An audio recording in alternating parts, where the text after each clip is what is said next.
Unit 5, Water Oceans. Chapter 13, Water Oceans.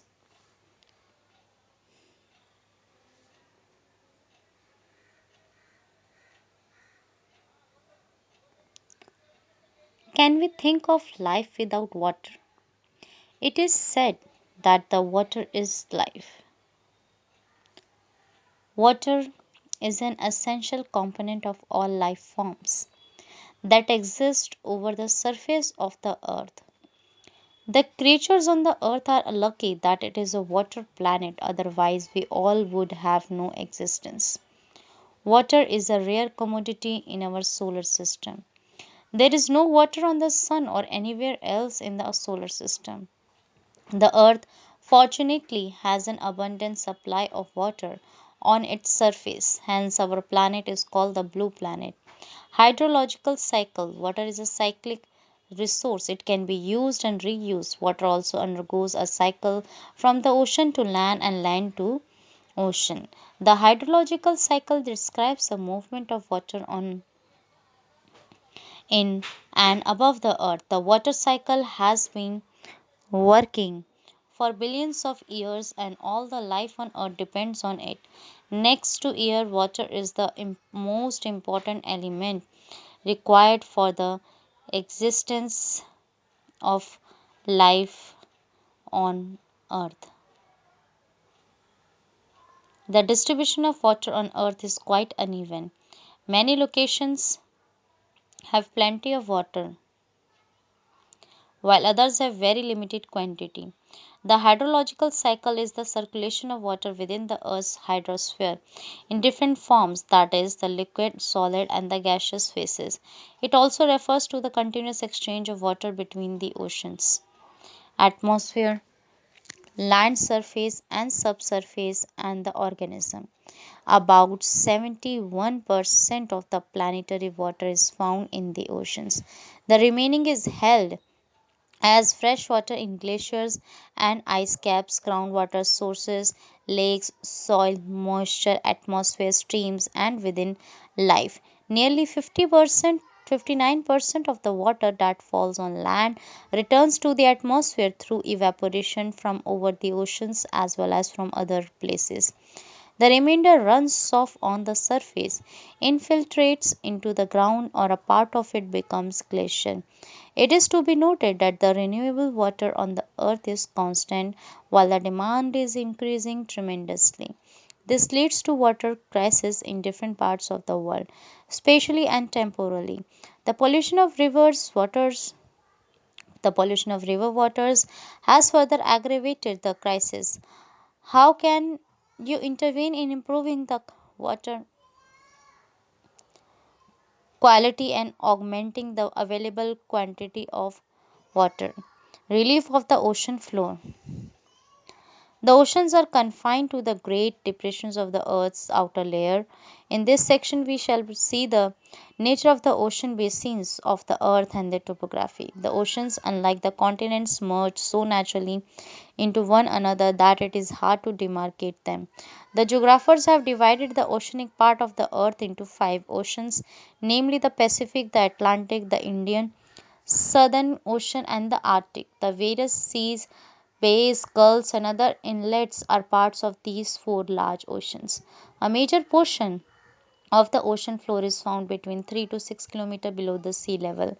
The land under the waters of the oceans, that is, the ocean floor, exhibits a complex and varied features as those observed over the land.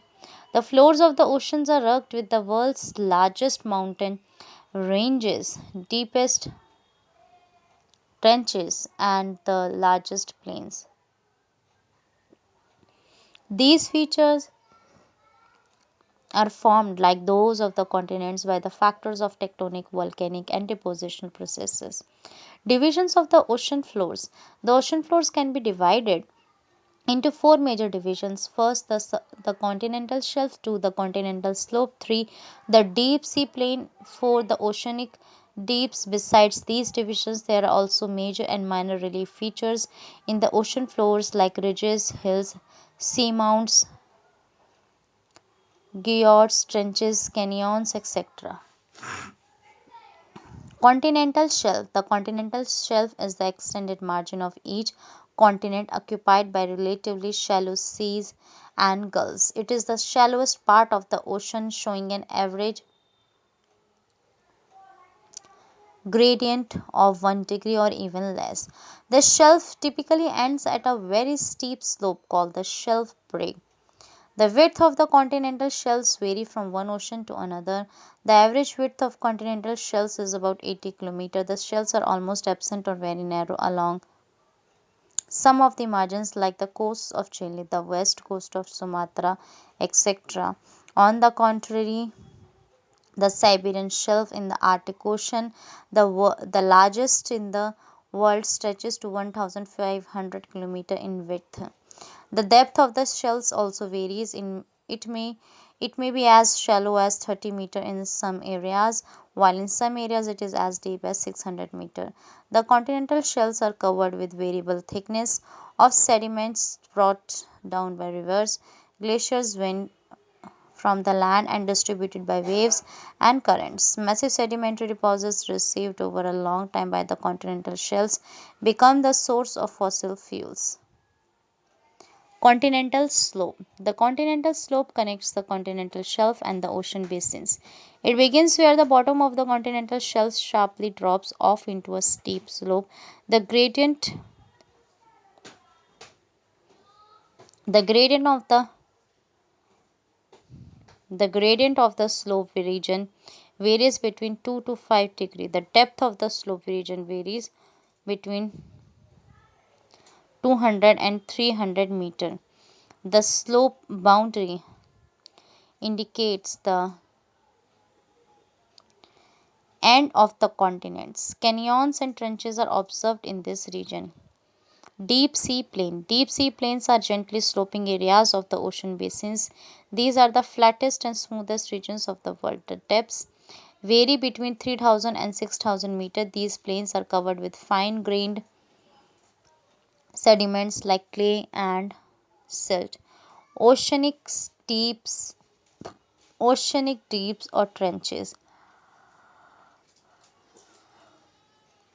These areas are the deepest parts of the oceans. The trenches are relatively steep-sided, narrow basins. They are some 3 to 5 kilometers deeper than the surrounding ocean floor. They occur at the bases of continental slopes and along island arcs and are associated with active volcanoes and strong earthquakes. That is why they are very significant in the study of plate movements. As many as 50 As many as 57 deeps have been explored so far, of which 32 are in the Pacific Ocean, 19 in the Atlantic Ocean, and 6 in the Indian Ocean.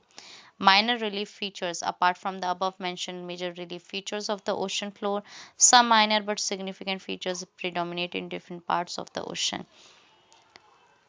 Mid-oceanic ridges. A mid-oceanic ridge is composed of two chains of mountains separated by a large depression. The mountain ranges can have peaks as high as 2,500 meters and some even reach above the ocean's surface. Iceland, a part of the mid-Atlantic ridge, is an example. Seamount. It is a mountain with pointed summits rising from the sea floor that does not reach the surface of the ocean. Seamounts are volcanic in origin. These can be 3,000 to 4,500 meter tall. The Emperor's Seamount, an extension of the Hawaii Islands in the Pacific Ocean, is a good example. Submarine canyons. These are deep valleys, some comparable to the Grand Canyon of the Colorado River. They are sometimes found cutting across the continental shelves and slopes, often extending from the mouths of the large rivers. The Hudson Canyon is the best known submarine canyon in the world. Guyot's. It is a flat topped seamount. They show evidences of gradual subsidence through stages to become flat-topped submerged mountains. It is estimated that more than 10,000 seamounts and guyots exist in the Pacific Ocean alone. Atoll. These are low islands found in the tropical oceans consisting of coral reefs surrounding a central depression. It may be a part of the sea, lagoon, or sometimes form enclosing a body of fresh, brackish, or highly saline water. Temperature of ocean waters.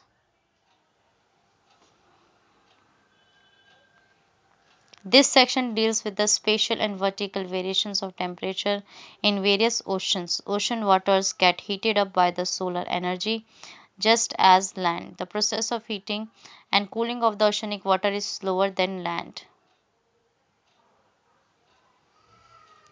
Factors affecting temperature distribution.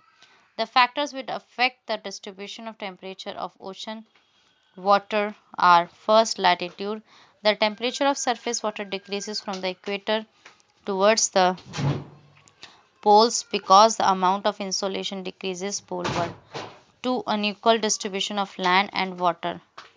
The oceans in the northern hemisphere receive more heat due to their contact with larger extent of land than the oceans in the southern hemisphere. Third, prevailing wind. The winds blowing from the land towards the oceans drive warm surface water away from the coast, resulting in the upwelling of cold water from below. It results into the longitudinal variation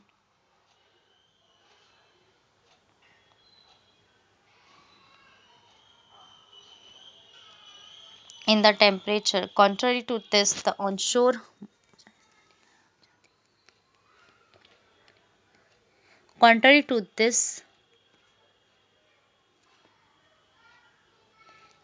winds pile up warm water near the coast and this raises the temperature. 4. Ocean currents. Warm ocean currents raise the temperature in cold areas while the cold currents decrease the temperature in warm ocean areas. Gulf Stream warm current raises the temperature near the eastern coast of North America and the west coast of Europe, while the Labrador current cold current lowers the temperature near the northeast coast of North America. All these factors influence the temperature of the ocean currents locally. The enclosed seas in the low the enclosed seas in the low latitudes record relatively higher temperature than the open seas, whereas the enclosed seas in the high latitudes have lower temperature than the open seas. Horizontal and vertical distribution of temperature. The temperature depth profile for the ocean water shows how the temperature decreases with the increasing depth. The profile shows a boundary region between the surface waters of the ocean and the deeper layers. The boundary usually begins around 100 to 400 meters below the sea surface and extends several hundred of meters downward.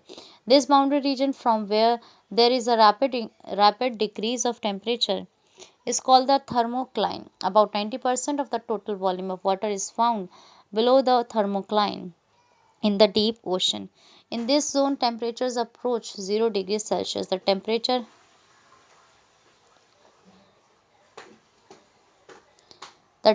structure of oceans the temperature structure of oceans over middle and low latitudes can be described as a three-layer system from surface to the bottom. The first layer represents the top layer of warm oceanic water, and it is about 500 meters thick with temperatures ranging between 20 degrees and 25 degrees Celsius. This layer within the tropical region is present throughout the year, but in mid latitudes it develops only during summer. The second layer, called the thermocline layer, lies below the first layer and is characterized by rapid decrease in temperature with increasing depth. The thermocline is 500 to 1000 meter thick. The third layer is very cold and extends up to the deep ocean floor in the Arctic and Antarctic circles. The surface water temperatures are close to 0 degrees Celsius.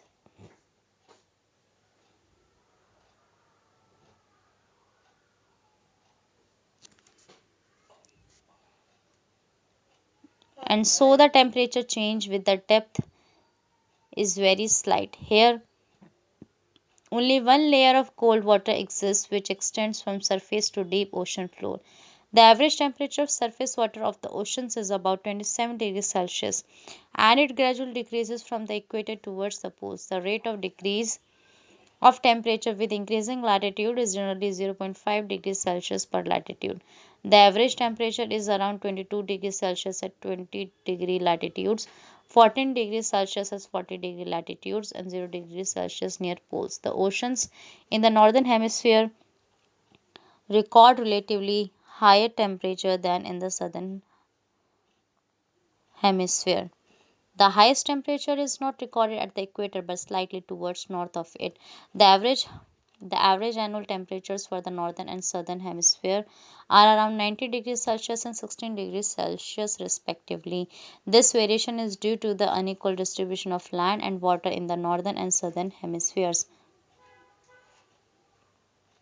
So we can see in figure 13.4 of this chapter showing the spatial pattern of surface temperature of the oceans. It is a well known fact that the maximum temperature of the oceans is always at their surfaces because they directly receive the heat from the sun and the heat is transmitted to the lower sections of the oceans through the process of convection. It results into decrease of temperature with the increasing depth,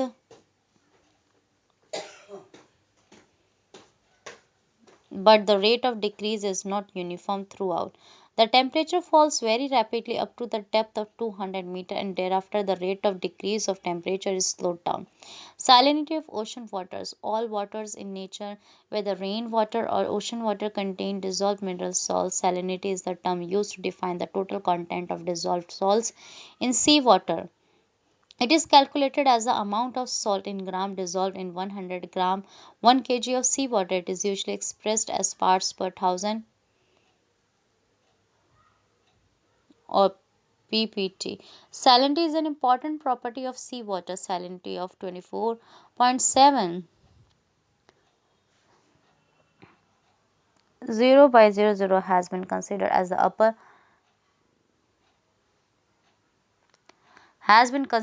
the upper limit to demarcate brackish water. Factors affecting ocean salinity are mentioned. First, the salinity of water in the surface. The salinity of water in the surface layer of oceans depend mainly on evaporation and precipitation. Two, surface salinity is greatly influenced in coastal regions by the freshwater flow from rivers and in polar regions by the process of freezing and thawing of ice. Third, wind also influences salinity of an area by transferring water to other areas. 4. The ocean currents contribute to the salinity variation. Salinity, temperature, and density of water are interrelated. Hence, any change in the temperature or density influences the salinity of water in an area.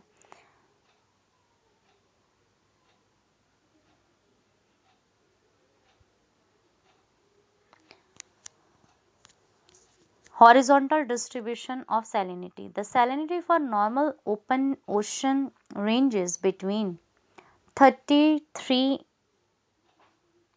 0 by 00 and 37 in the landlocked Red Sea. It is as high as 41, while in the estuaries and the Arctic, the salinity fluctuates from 0 to 35 seasonally. Seasonally, in hot and dry regions where evaporation is high, the salinity sometimes reaches to 70. The salinity variation in the Pacific Ocean is mainly due to its shape and larger aerial extent. Salinity decreases from 35 to 31 on the western parts of the northern hemisphere because of the influx of the melted water from the Arctic region. In the same way, after 15 degrees to 20 degrees south, it decreases to 33. The average salinity of the Atlantic Ocean is around 36. The highest salinity of record is recorded between 15 degree and 20 degree latitudes. Maximum salinity 37 is observed between 20 degree north and 30 degree north and 20 degree west to 60 degree west. It gradually decreases towards the north. The North Sea, in spite of its location in higher latitudes, records higher salinity due to more saline water brought by the North Atlantic drift. Baltic Sea records low salinity due to influx of river waters in large quantity. The Mediterranean Sea records higher salinity due to high evaporation. Salinity is however very low in Black Sea due to enormous freshwater influx by rivers. See the atlas to find out the rivers adjoining Black Sea. The average salinity of the Indian Ocean is 35. The low salinity trend is observed in the Bay of Bengal due to influx of river water. On the contrary, the Arabian Sea shows higher salinity due to high evaporation and low influx of fresh water. Vertical distribution of salinity. Salinity changes with depth, but the way it changes depends upon the ocean, depends upon the location of the sea.